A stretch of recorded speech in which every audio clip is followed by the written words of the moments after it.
Representative Srinivasan. Thank you, Mr. Chair. Thank you, Senator Witkos, for being here, Kathy, for being here with your testimony.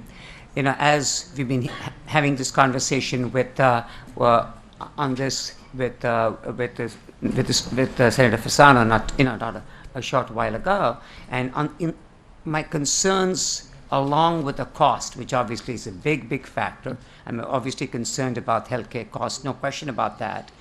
And I'm also equally concerned about the fact that these procedures will not be done in a timely manner, and that will have a huge impact. All that we have achieved to accomplish. My big concern is with tax, we are now going to go backwards in time and not get these procedures done in a timely fashion.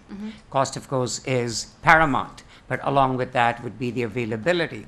And Senator Witkos just mentioned, and I'm glad he did this, that if a physician were to call your surgical center, ambulatory center, and that patient could be got in relatively within a 24, 36 hour, which is fabulous, which is great, hardly any wait time at all.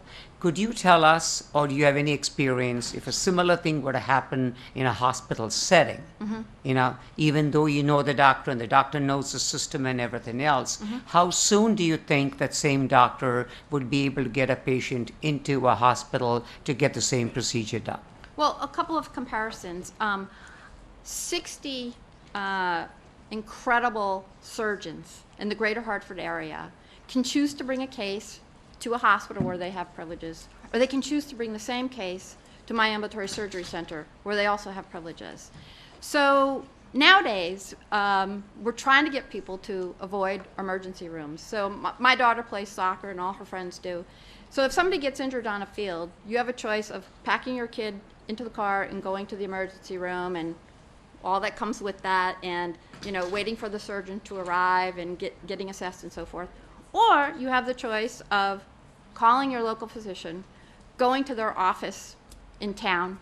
They can make an assessment and probably take an x-ray about what the injury is. And my center has a rapid response team. Up until 4 o'clock on a Monday, if a doctor calls and says, I've identified a kid with a torn ACL, can you get me some time tomorrow? My team will make that happen. And we compress everything. The child needs to get a clearance from their pediatrician. We need to get some lab tests and so forth. If we can get all those things done, and we can do the pre-assessment interview with the anesthesiologist in the morning, we can have that kid getting service the next day.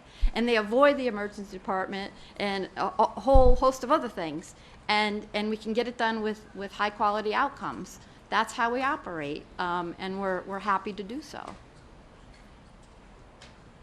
Thank you. But could you also comment on that? And thank you for getting the patients in such a timely manner, avoiding A, the emergency room, and B, and having to go to the hospital, so on and so forth.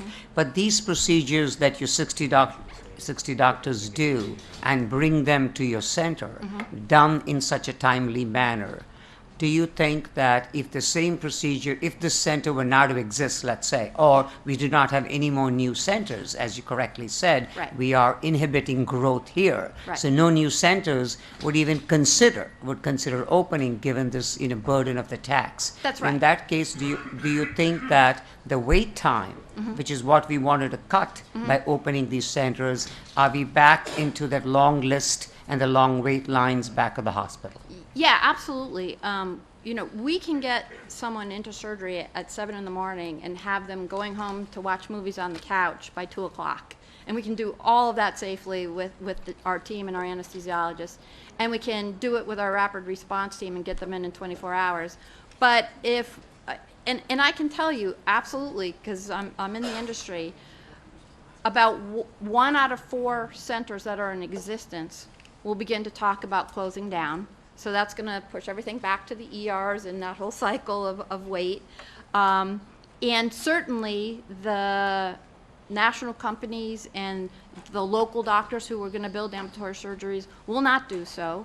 And I can also say that, there's maybe 3 states that are taxing ASCs. Rhode Island was taxing, and they actually pulled their tax back because they realized what they were doing and the progress that they were suddenly stopping. So absolutely, I can tell you, absolutely, it's going to have consequence. It's going to put people back in the hospitals rather than very safe ambulatory surgery centers.